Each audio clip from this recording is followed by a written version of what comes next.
Halo, berjumpa kembali bersama saya Pak Willy.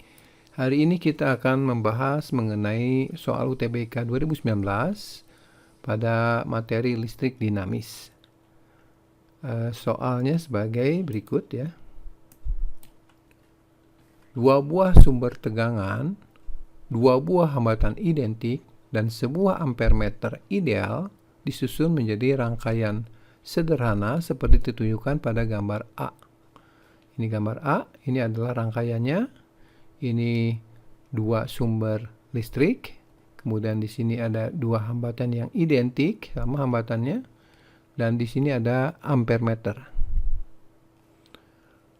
Sumber tegangan E1 yang ini ada tanda panahnya menunjukkan, adalah sumber tegangan yang besar tegangannya dapat diubah-ubah. Yang nilai tegangannya bisa berubah-ubah. Sedangkan sumber tegangan E2 itu bernilai tetap. Grafik arus yang terbaca pada ampermeter terdapat tegangan E1 ditunjukkan oleh gambar B. Ya, ini adalah grafik yang menunjukkan arus pada ampermeter dengan tegangan E1 yang berubah-ubah. Nah, ketika E1 yang ini bernilai 2 volt di sini ya.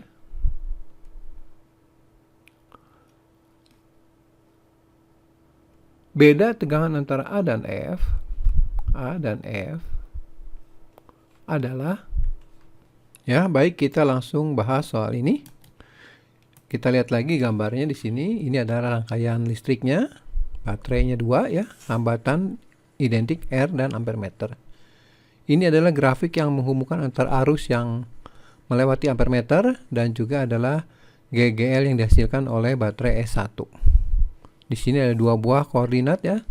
Yang perlu kita lihat di sini, ini koordinatnya adalah GGL-nya 0,5 volt untuk baterai S1, tetapi arusnya 0 ya, arus di ampermeter 0. Nah, mestinya ketika ada gairah listrik, listrik akan mengalir ya, tetapi ini 0, artinya ada yang menahan. Nah, pasti penahanan ini dilakukan oleh E2.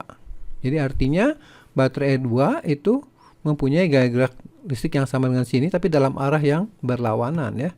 Jadi kalau digambarkan seperti ini baterai E1 0,5 volt ya di sini. Nah, berarti di sini E2 dalam arah berlawanan ke bawah 0,5 volt juga, sehingga GGL totalnya 0 dan ini tidak akan menghasilkan arus listrik pada rangkaian. Kalau kita gunakan persamaan hukum Kirchhoff juga, itu ketika I-nya 0 berarti GGL-nya tidak ada. Artinya GGL E2-nya bernilai sama dengan S1 tapi dalam arah yang berlawanan ya. Jadi dari sini kita tahu bahwa GGL E2 bernilai setengah volt berarah ke bawah seperti ini ya. Nah, sekarang pertanyaannya adalah berapa beda potensial listrik antara A dan F ketika GGL baterai diberi tegangan 2 volt. Jadi kalau di sini 2 volt, maka arus akan mengalir ke sini. Nah, ini berapa besarnya? Oke, untuk menjawab itu saya pakai pendekatan seperti ini ya. Ini adalah triknya untuk kali ini. Kita gambar lagi ini 2 volt yang dihasilkan oleh baterai 1 ya. Kemudian ini baterai 2 itu 0,5 karena nilainya tetap, tapi saya sudah gambar dalam arah yang berlawanan ya. Di sana. Nah, di sini ada hambatan dan ada arus pasti mengalir karena GGL tidak 0 lagi. Nah, sekarang pertanyaannya adalah berapa besar beda potensial listrik antara A dan F? Untuk menghitungnya ya kita bisa gunakan hukum Kirchhoff kembali ya. Tetapi ada beberapa pilihan yang bisa dipakai. Kita bisa menggunakan jalur yang ini, ataupun jalur yang ini.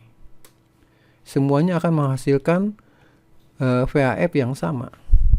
Kalau kita pakai jalur ini, berarti kita harus menghitung dulu berapa I-nya dan juga berapa R-nya.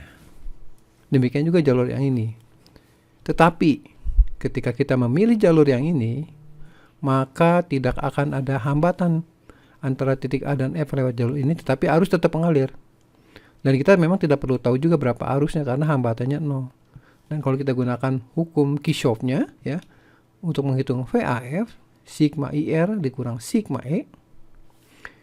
I-nya ada memang, tetapi hambatan lewat jalur AF yang ini 0. Dikurang, kemudian di sini dari A ke F ini melewati baterai yang E2 terlebih dahulu dalam arah yang berlawanan.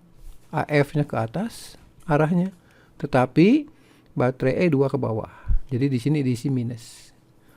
Dan baterai E1 diisi 2 plus 2 ya, karena searah dengan arah gerak dari A ke F. Diselesaikan, ini 1,5 ada min 1,5. Nah berarti VAF itu min 1,5 atau beda potensial listriknya adalah 1,5 volt. Arti dari minus ini adalah bahwa potensial listrik di A itu lebih rendah dibandingkan di F ya, sehingga ini hasilnya minus. Oke, demikian pembahasan kali ini, semoga bisa membantu dan juga tetap semangat. Satu lagi, jangan lupa untuk tetap di channel ini ya untuk mendapatkan trik-trik yang lainnya.